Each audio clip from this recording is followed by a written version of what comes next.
સીતારામ બધાને. આજનો મારો પોઝિટિવ થોટ છે, લાઈફમાં મુશ્કેલી આવીને એ પાર્ટ ઓફ લાઈફ છે, પણ તે મુશ્કેલીમાંથી સ્માઇલ કરી અને પોઝિટિવ વિચારીને બહાર નીકળવું ને એ આર્ટ ઓફ લાઈફ છે. ભગવાન મિત્રો ક્યારેય કોઈ નબળી વસ્તુ નથી બનાવતા. ઉપર આકાશ બનાવ્યું, નીચે ધરતી બનાવી, કેટલી સુંદર છે. તો મિત્રો આપણે બધા પણ ભગવાનની રચના છીએ. આપણને બધાને ભગવાને હીરા જ બનાવ્યા છે, બટ તેના માટે આપણે ઘસાવવું પડે છે. મિત્રો ભગવાનની લાઈફમાં પણ મુશ્કેલી આવી, એવું નથી કે આપણી જ લાઈફમાં આવી.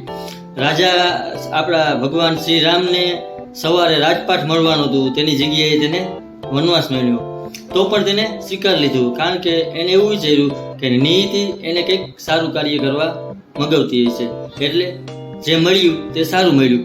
અને મિત્રો કોઈ પણ સારું કામ કરવા જાઓ તમને 100% મુશ્કેલી આવશે, પણ તે મુશ્કેલીમાંથી પોઝિટિવ વિચારી, સ્માઇલ કરી અને જો તમે આગળ વધો ને તો એ આર્ટ ઓફ લાઈફ છે. ભગવાને હરેક વ્યક્તિમાં કંઈક ને કંઈક ટેલેન્ટ આપ્યું છે, બસ તમારી અંદર તેને શોધવાની જરૂર છે.